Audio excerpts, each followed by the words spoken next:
Welcome to the Relationships Inside Out podcast with Doctors Gregory Siebert and Kimberly Murray, licensed marriage and family therapists. Join them on this journey as they explore the ins and outs of relationships.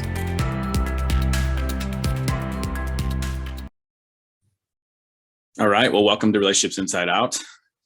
So today we're going to talk about codependency, pretty hot term thrown around quite a bit, often in the context of addictions, but we're going to talk about it in the context of relationships. Yep. And this one's, I think, specifically for romantic relationships or partnerships. And then later exploring, like in another episode, exploring how this impacts families and parenting adult children and all of that stuff. Yeah, well, let's start by, I guess, defining codependency. And there's several different definitions out there, but essentially it comes down to the fact that you're sacrificing your identity to save others, to help others. Your identity becomes helping others more so than yourself. Mm-hmm. I think about it in relationships as a sense of, I can't live without you. Oh, yeah. And you can't live without me. Yeah. So in order for me to function, we have to stay together, even if it's unhealthy. Mm-hmm. In order for me to go out somewhere, we have to go together. Yeah. And you might even consider yourself responsible for your partner's moods, right? So now if they're in a good mood or they're having a good day, you put that upon yourself. But ultimately that could lead to them becoming dependent upon you to manage their emotions, which isn't really helpful for them either, right? Often we look at this as enabling.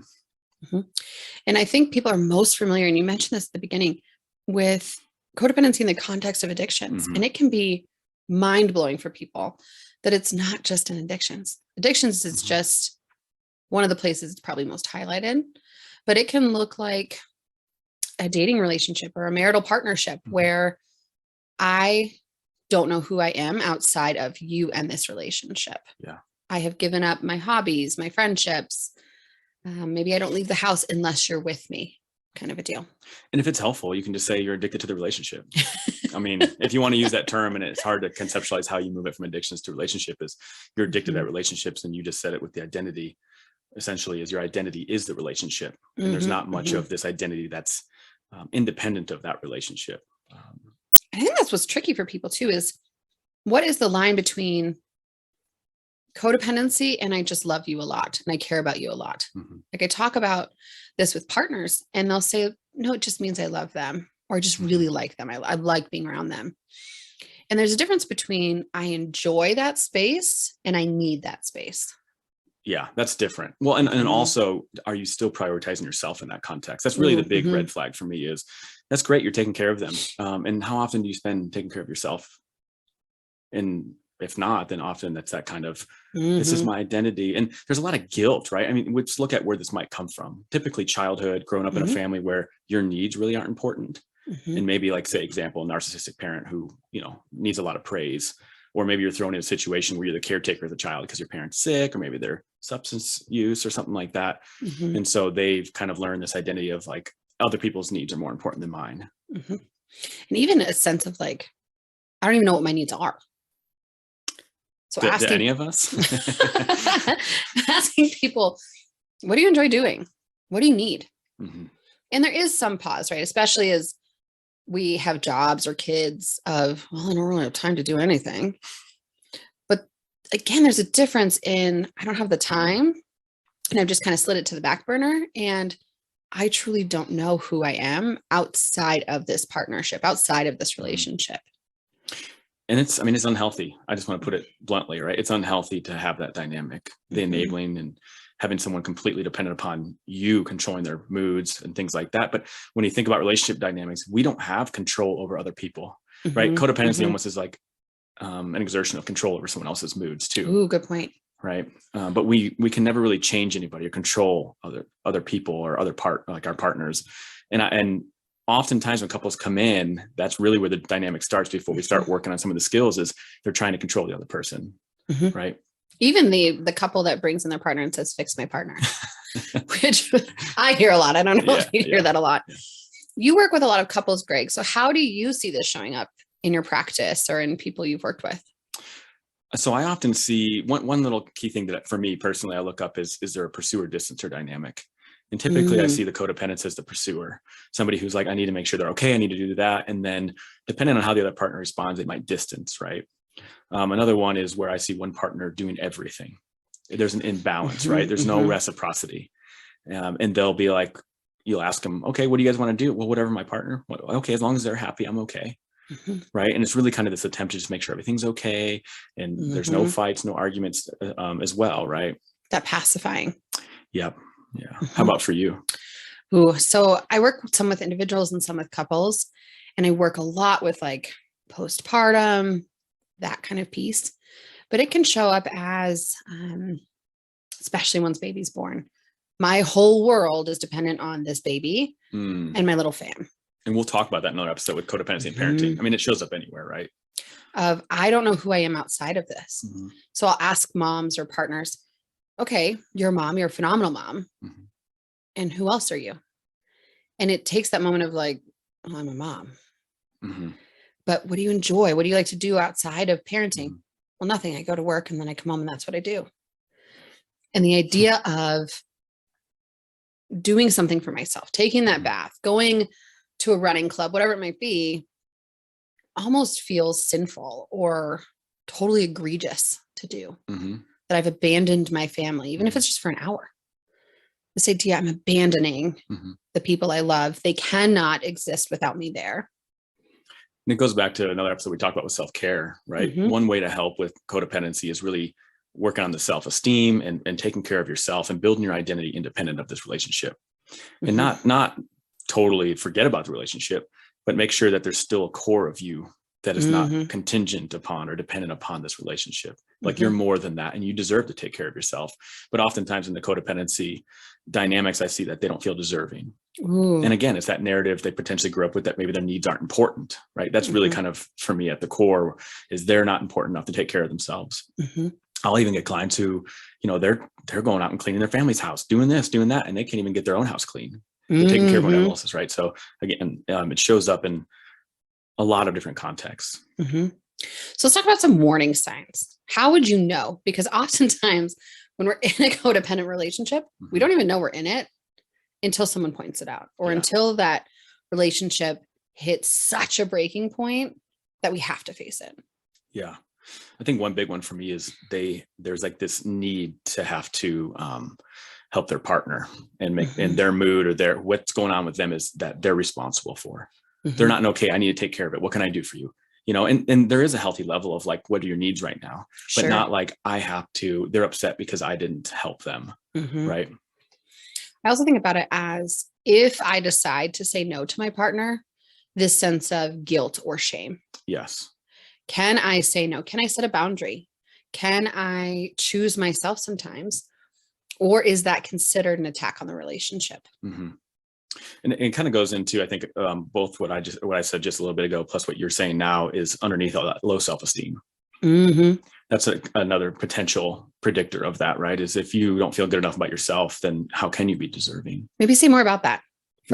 Sure. So if, for example, if I don't like myself, I don't feel good about myself, I have low self-esteem, then I'm not important enough to worry about. So I'm going to let my identity be the satisfaction of others. If I can make them happy, then I'm going to feel good about myself. My worth is totally wrapped up in yes, how I serve other people. And what's interesting about that, I shouldn't say interesting, what's very scary about that is we can't control what's going on with the other person.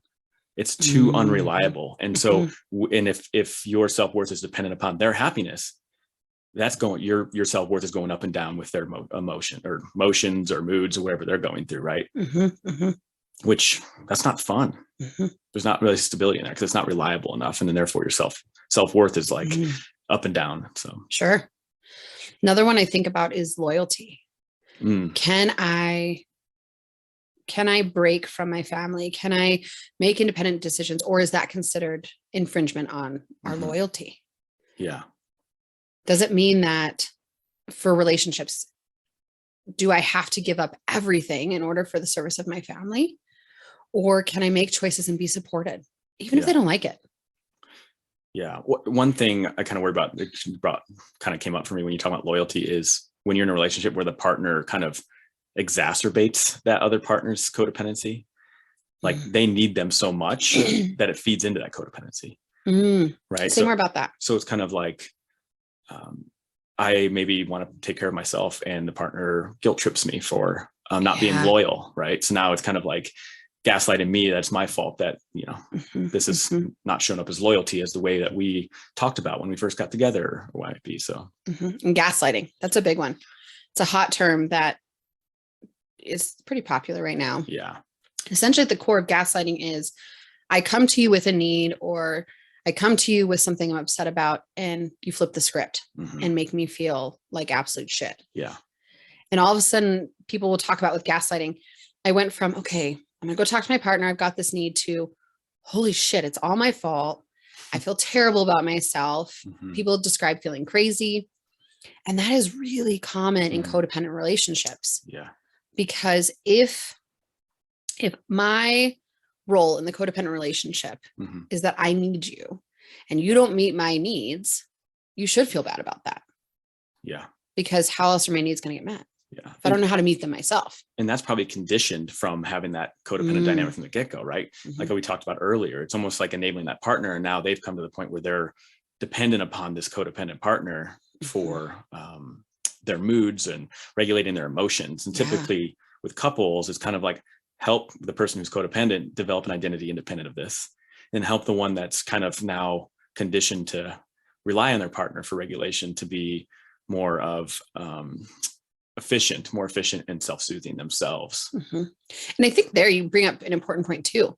Codependency doesn't always look the same for both partners. That's true. Yeah. And you can have one partner who leans more into codependency and one who leans more into independence or two codependents. And so the dynamics can look different. Yeah. Right. You can have one person who's really chasing that codependent relationship and one who can stay boundaried. Yeah. In any case, doesn't matter how it looks, it's still not a healthy way of existing. It's a good point, because earlier you asked about like, how does that show up in the, with working with couples? And I talked about it with the dynamic of codependent, independent, but you're very right. I mean, it shows up codependent, and you get maybe some high volatility and a lot of emotions going on in those dynamics. I don't see that one too much, but it does happen. It does. In my office. It could be happening a lot more than what I see, but. And that one, I think, to me is particularly concerning, because if we're both operating from an unhealthy place, there really isn't room or breadth to the healthy parts of the relationship. Yeah. And so this is when we see conflict that is really escalated, because both partners don't want to leave. And so we fight and we fight and we fight and we fight. And it might turn into domestic violence. It might turn into that marriage that is just cold and fighting all the time. Because even though I don't like you, I can't live without you. Yeah. So I'm just going to stick in it.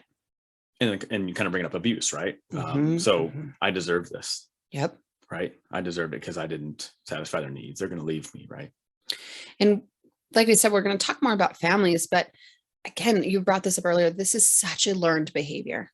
Yeah. Even with some of my own stuff in my family, the decision to do something different or away from my family has often created a point of ostracizing me. Interesting. Because I didn't engage in some of the unhealthy behaviors, because I didn't play into the guilt, I must think I'm better than them. You set your boundaries. So that's And it took a long time. Like, that is not cheap work here. Yeah. No, boundaries are very hard. And that's actually one thing to help with codependence is setting boundaries for yourself, which means setting time for yourself to go better yourself and grow yourself independent of this relationship. Right. But kind of like what you're talking about, and maybe you can talk about it more, but boundaries are not easy to set because that, like in a codependent relationship, if that's the homeostasis or the norm they're used to, and somebody tries to change that, I mean, it ruffles a lot of feathers, right? So there's potential for conflict and guilt tripping and gaslighting. Cutoffs where families just stop talking. Yes. But even in relationships, right? You try to change it. And I don't want kind of us talking about it, make it seem like the codependent person is the reason why these relationships are, because both partners in romantic relationships play a role in this, right? Truth. Like if the one is going to continue to go for them, they're kind of feeding into that as well. Such a good point. So, but those boundaries are tough, because very tough. Even in healthy relationships, sometimes we don't like boundaries, right? If my husband says, Kim, I don't like when you do that, or please don't do that again. I'm like, excuse me? Like, I feel miffed. Yeah. Right. And I would like to believe we have a reasonably healthy relationship. But in codependent relationships, it's not just like, oh, that's kind of annoying. It is devastation. It is a violation of our relationship. Mm-hmm. It's a violation of our trust, our loyalty, our sense of togetherness. Loss. And that's what I experienced with my family. Yeah. Of by me making a choice to move away, to pursue education, to set boundaries, Mm-hmm. that was violating for some of my family members. Mm-hmm. And not just like kind of irritated, but truly violating, Mm-hmm. to where they didn't want to talk to myself and my partner anymore, or were really gossiping. And it was devastating. And in hindsight, it was still the best move I made. Because you still have relationships with them after, right? Like it's kind of like the Band-Aid. It's going to hurt. Yep. Right. But then after time, it grows and gets used to this new homeostasis or new norm. And the ones I don't, that's okay. Yeah. Because it wasn't healthy. That's the beauty of getting healthy, right? Is once we have a healthy perspective of saying like, hey, maybe I don't need all these people in my life. Maybe I need them, but at a limited capacity. Yeah. Maybe I have relationship with them in this way, but I no longer discuss this or engage in this way. But I think that kind of beautifully exemplifies your kind of example is this idea that the codependent person is trying to make you dependent upon them, not intentionally, right? This is all unconscious. Such a good point. It is not about someone being a permanent asshole and wanting to be one. It is. Maybe. This is how I've learned to relate with other people. Yeah. And I'm exercising my relationships the way I've learned and in the best way I can. Yeah. That is such a good point, because sometimes we might have judgment right upon that. And as therapists, we get to see the beautiful track of that. I talk to couples about, and individuals, no one is born angry, hurt, codependent, whatever it might be. Life takes us there. And so when someone is codependent or is guilt tripping or whatever it might be, it's not a conscious choice. It's not them saying like, I want to make your life miserable. It's, I want to stay connected with you. And this is the best way I know how. Like behind the scenes planning their manipulation, right? There might be manipulation, but it's unconscious typically oftentimes. Sure. Because that's what they've learned how to get their needs met, right? Because they weren't important. So I'm going to meet other people's needs. So you need me to take care of you. If it is conscious, that's a whole nother ball of wax. I don't even know where to go with that one. Typically, that's more like personality disorders or things of that realm. Yeah. And so abuse potentially, but even in some cases that's unconscious and learned. Truth. And so if you are in those relationships, if you're sitting there saying, oh shit, that's me and my partner, rather than holding your relationship, yourself, your partner with judgment, I encourage couples to lean towards curiosity. How did we get here? What are some small steps, incremental steps, right? Habit stacking that we can do to move away from it? Yeah. Can we come to a mutual understanding that this isn't healthy?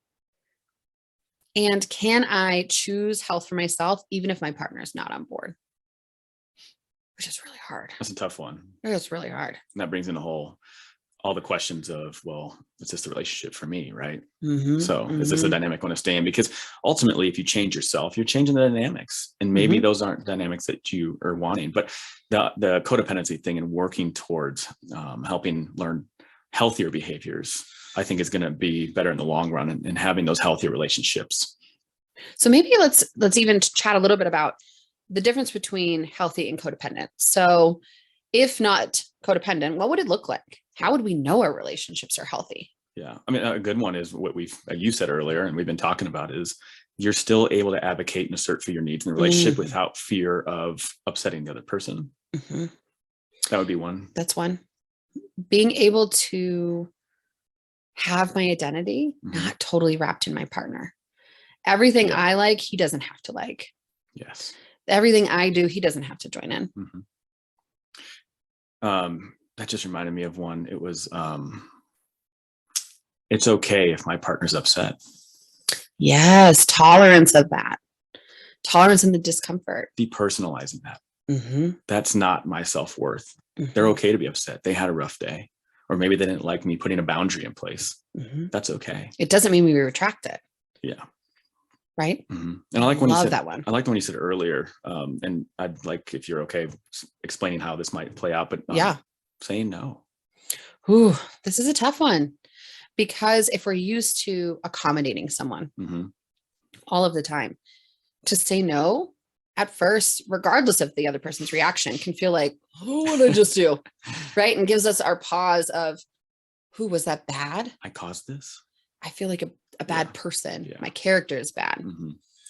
And yet it is so important. So if someone asks something of me and it will take a piece away from me, being able to say no. Or if it goes against my values, my core values, or doesn't feel authentic for me. Sometimes we say yes and we're like, oh, I don't feel like doing it, but I'll do it. That's one thing, right? That's human existence. You said that like there was some experience. Just a wee bit. Hello, parenting. We all do, yeah.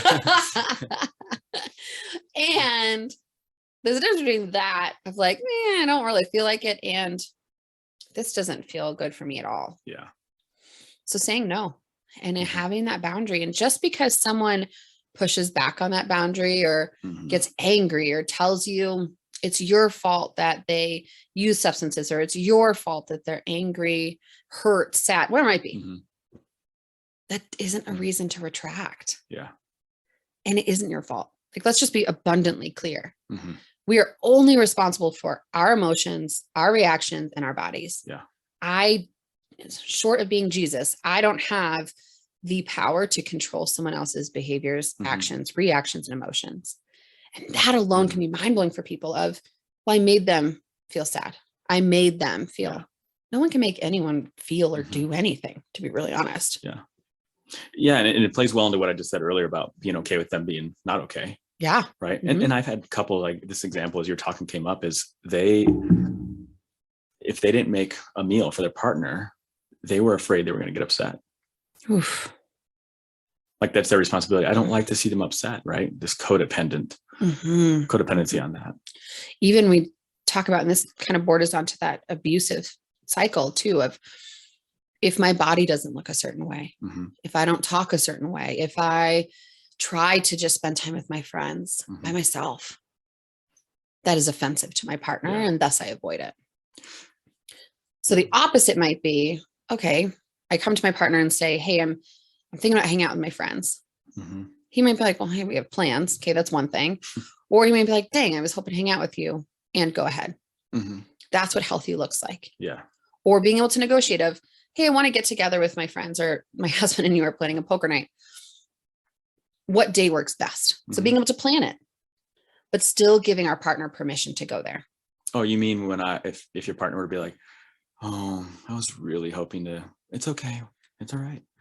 It's fine. My family and I, it's fine. We all do it, and we all joke about it.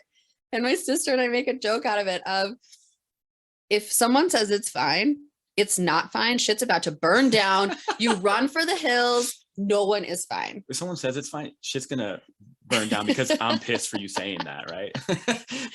Don't tell me it's fine. I know it's fine. Yeah. And so we joke about like, but are you really fine, or is this like not really fine? Yeah. I did want to go back and kind of recapture a little bit of things that I think could help to really undo this cycle of codependency. And for the person who might find themselves being more codependent, start with building the self-esteem and the identity independent of that. Because once we get that competence, right, and feeling good about ourselves and start loving ourselves, then we're okay that our partner might not be happy with us. Then you can start saying no, right? Then you can start building this identity again outside and doing things without this fear of they're going to be upset with me. Love it. And to do that, figuring out what you used to like, and maybe you don't even know because you've been in codependent relationships your entire life. Yeah. So trying out new things. I tell people, try everything 3 times, just like food, right? Yeah. You may not like it the first time because it's awkward, it's new, you're not good at it. Try it again. We'll see. 3rd time you can decide. Yeah. Try new things. Meet new people. Yeah, I love that. Yeah. Intramural sports. I love it. Well, before COVID, I love that. But and then for the partner who, might find themselves on the other side, think about being more independent. First, being aware of that. Being aware of your draw and your behavior to like, I need to turn to them right now.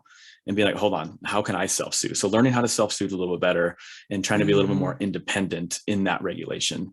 So we're not always turning to the person. And self-soothing is something we're going to probably dive more into in another episode.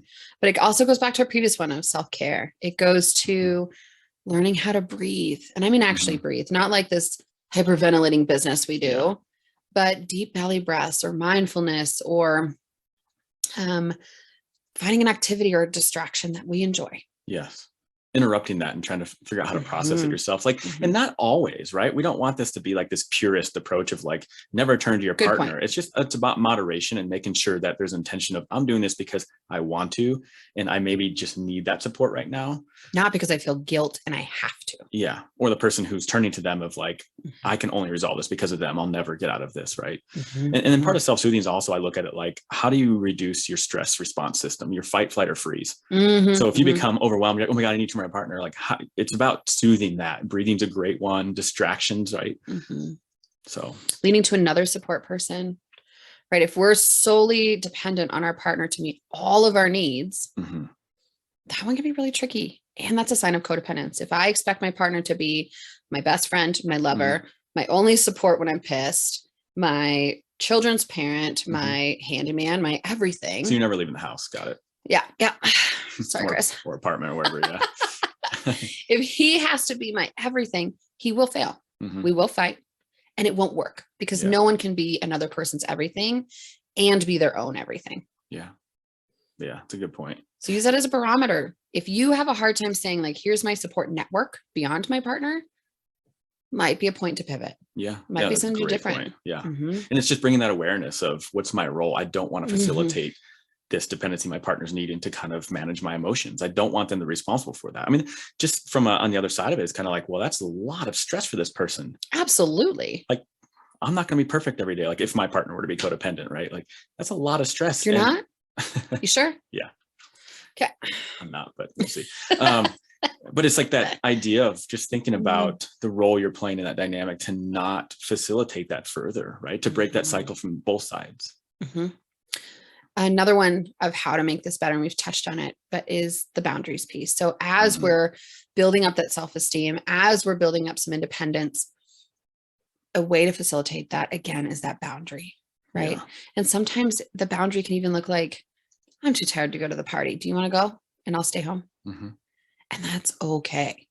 Or, hey, we're going to go. This is my capacity. I've got maybe an hour in me. So by 9, let's be heading home, finding that compromise. But at the end of the day, being able to say, I need, and have it respected by the other person. And it could be something simple as, can I just get 30 minutes to go read alone in our room or some room? It could be something as simple as that, but it comes down to the idea of asserting needs without the fear of any repercussions that you're not taking care of someone else. Chris and I talk about it, and I think I've mentioned this on a previous one, as punting. When one of us is capped out, I love our girls, but they know how to test patience. So, and I actually get this from my sister, this language of punting. So Chris, I'm punting. That is when he knows like I'm truly maxed out, not just kind of annoyed, but I'm done. And that is a cue to his brain of, okay, I'm stepping in, I'm taking over while you go take 10, 15, 20 minutes by yourself to self-soothe. So have you ever just automatically punted back? I'm punting to you. Punt. And they're like, wait, no. Then they're like, hold on, no, punt back. We woke up and our girls were they were in a mood. And I was like, Chris, I punt for the entire day. And he's like, you can't do that. And I was like, you're just sad you didn't think of it first. No take back, please. And it can be a game, but it's also a statement to one another that doesn't have any judgment, doesn't have any criticism. It is simply, I'm capped. I need a break. I'll see you in a bit.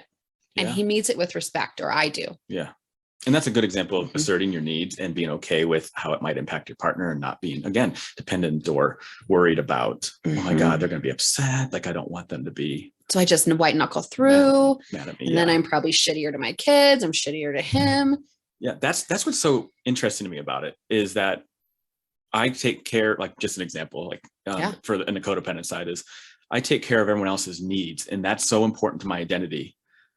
But the thing is, if you don't take care of your own needs in that process, you're not doing a good job of taking care of them. Truth.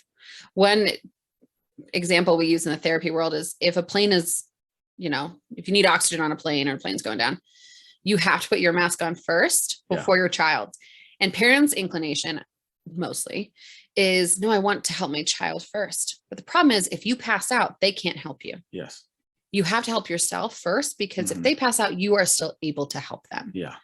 So we have to service ourselves before we can truly give to someone else effectively.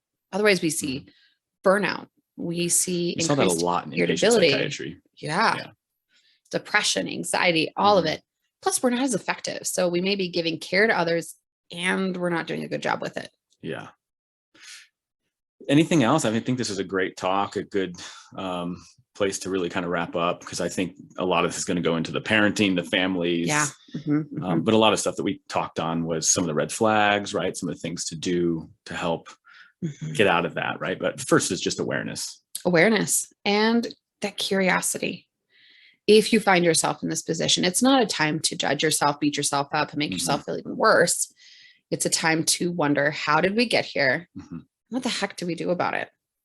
And the most important thing, you deserve to treat yourself. Absolutely. You deserve to be in a healthy partnership. And if it's not with your current partner, of course, we are never in the position to tell people to stay together or go, but it's time to reassess. Is this where I deserve to be? And if not, what am I going to do about it?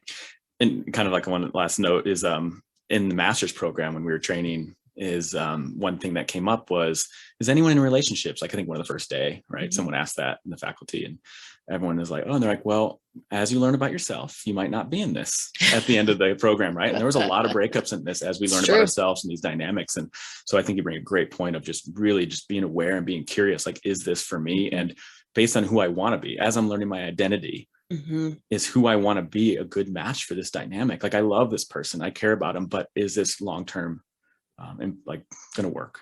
So well, thanks for joining us on Relationships Inside Out, where we explore relationships and kind of demystify what those look like and what healthy relationships should look like.